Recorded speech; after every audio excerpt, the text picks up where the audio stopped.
তো আজকে বেরিয়ে পড়েছিলাম র্যাপিডোতে, বেরিয়েছি সেই তোমার 3টের সময় বেরিয়ে সবে একটা অর্ডার কমপ্লিট করে এখন দাঁড়িয়ে আছে সন্তোষপুর EM বাইপাসের সামনে। তো এখনও পর্যন্ত একটা অর্ডার পাইনি।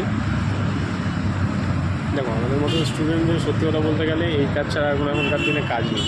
এখনকার দিনে কাজের বাজার সত্যিই খুব খারাপ। তো যতদিন ঠিকঠাক কোনো ভালো কাজ না পাওয়া হয় ততদিন আমার মতো স্টুডেন্টরা এইসব কাজ করেই মানে হাত খরচা চালায় আর কি। 2টো অর্ডার পেয়েছিলাম, সেটাও ক্যান্সেল করে দিল, কী কারণ বসতে যাই না। কীভাবে হাত খরচা উঠবে, কীভাবে জীবনযাপন চলবে সেটাই এখন ভাবার বিষয়। কাজের বাজার সত্যিই খারাপ, সে তুমি যেই কাজই করবে জানো। মানে মানুষ চায় না মানুষ কাজ করে, কোম্পানিগুলোকে তো ছেড়েই দাও। যেমন অর্ডারটা দেখো করলো, হট করে ক্যান্সেল হবে, কী দরকার ছিল ভাই, আমি তো আসছিলাম নাকি। আহামরি দূরেও ছিল না, 100 মিটারের মধ্যে ছিল, 300 মিটারের মধ্যে ছিল, যেতে কতক্ষণ লাগবে। যাই হোক, ওনার মনে হয়েছে খুব দেরি হয়ে যাবে, তাই জন্য ক্যান্সেল করে দিয়েছে। কিছু বলাও যাবে না, আমাদের ভারতবর্ষ স্বাধীন দেশ, যে যার স্বাধীনতা নিয়ে চলবে।